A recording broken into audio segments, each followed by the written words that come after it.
I want to take you next to Kariega, and this is an area that's also been badly affected by floods. Newzroom Afrika Sipha Kema is there and keeping an eye on development. Sipha, what's the picture from where you are?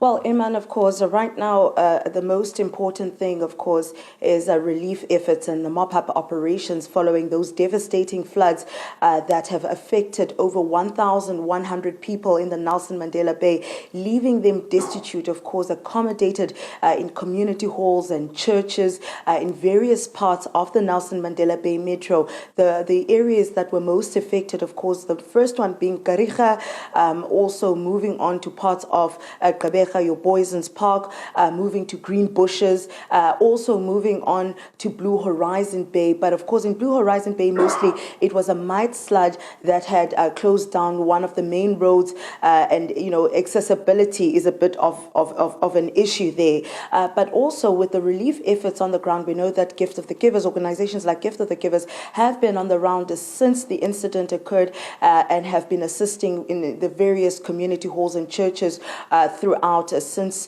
over the weekend, of course, since Sunday and also Monday as well. But talking about relief efforts now, we know that also the Nelson Mandela municipality has opened a relief fund here, Iman, where communities or people can actually come through and offer their support so that they could assist in ways such as emergency shelter and housing assistance, food, water, essential supplies, medical, healthcare, emotional and mental health counseling after following such traumatic incidents as you remember yesterday when we were in Kariega, but also looking at some of the donations that are being brought in here at the Nelson Mandela Business Chamber. We're going to talk to, when we speak about relief efforts, we have to bring in Dr. Imtiaz Suleiman, founder of Gift of the Givers, of course, because they're quite key and central in this as they've been on the ground assisting. Now, I think, Doctor, the first part we need to first talk about is what are the extent of assistance that's needed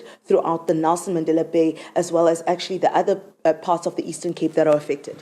It's very extensive. I had to expand the number of people I sent my teams into the area. In this city and Kariega alone, you're looking at, they fed 3,000 people in tent shelters over the last 2 days. That's only in this area, in Kariega and Nelson Mandela Bay, and you mentioned some of the areas where the people have been affected. It's much worse in East London. We helped 1,300 families, but with the danger of the more rain expected this afternoon, they're expecting to reach 3,000 families, not people, families. And we got word this morning that even in Kunu, 500 families have been affected in that area also. So there, nobody has reached them yet. So it's very extensive. There is one challenge. People don't like to leave their homes. And that's a common problem, whether it's a fire, whether it's a flood, because people feel that piece of land is theirs, so nobody else will take it. So there's anxiety not to lose the land, but it becomes a high-risk situation when in low-lying areas.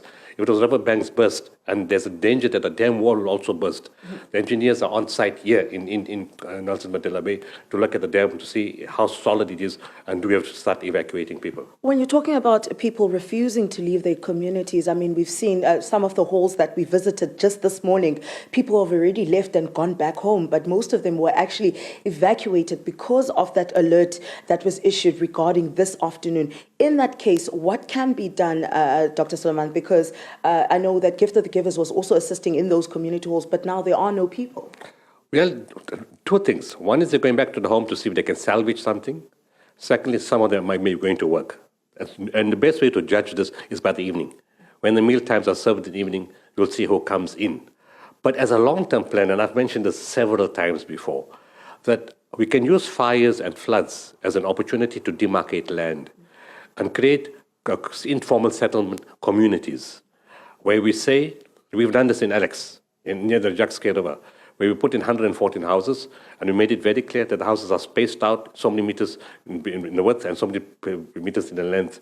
So if there's a fire comes, it only burns one house. And even when floods come, there's a control group of people in that community, and they take responsibility. Now, after every disaster, whether here or Western Cape, if you start demarcating land and say only 50 shacks are going to come, because you're going to wait for a permanent house, it's never going to happen. It's been for 30 years, people have been waiting. So they're going to build their shacks. So rather than build their shacks, it's fine, but space it out. It's time governments, all the provinces are proactive. Give them that land and say, 10 pieces of land next to you, 50 houses per land, or 100 houses per land, not more than that. And what communities have to do that? And then, Dr. Imtiaz, just quickly, if we can talk about now the relief efforts coming in, the contributions, how are they looking like? Fantastic. You know, what's very amazing about this country? People are worried about the election results. Is there going to be a coalition? What's going to happen? The economy. But a crisis like this happens. South Africans just pour their hearts out. What you're seeing now is not what is coming. The other stuff is already gone. It's already gone to the areas. There's new things that are coming in. Blankets, bottled water, the porridges, different types of food, hygiene packs, detergents, lots of different things coming in. It's been pouring in kind, but a lot of people are coming here asking for bank details. So whilst they're bringing the stuff, they say, no, we want to do much more in terms of cash. And a lot of corporate companies have already called us. And as you may know, last night, Tonga got hit by a tornado. And same thing. People are already calling me, flooded with calls for bank details. The point is South Africans stand together when there's chaos, and that's what makes us such a great country. Well, thank you so much, Dr. Suleiman. That's Dr. Imtiaz Suleiman, founder of Gift of the Givers, of course, telling us of the ubuntu coming out of South Africans when there's a crisis. I mean, we are seeing some of that ubuntu taking place currently here in the Nelson Mandela Bay Metro, where communities are assisting in those community halls and churches that still have people there. And also, I mean, Dr. Suleiman mentioned one important part, and I think my colleague Malungelo Boy in the Buffalo City Metro has also gone over this, is the issue of people who are refusing to actually leave the areas, but because most of them are saying that they have not been really affected by the floods. However, they are worried to leave their personal belongings because they do know that the crime rate in those areas are quite high, and they might come back to find absolutely nothing left, not because of the floods, but because people would have broken into their homes. So that's another issue that I know that the COCTA MEC here in the Eastern Cape was also talking about yesterday at that media briefing. But of course, Iman, we know that Premier Oscar Mabuyane is also expected to visit the Nelson Mandela Bay, which is one of the areas that has been hit the hardest by these floods over the weekend, that took place over the weekend. So we will also catch up with him then, and we'll also move on into Kariega in those community halls that still do have people currently housing those that have nothing and have lost everything, Iman.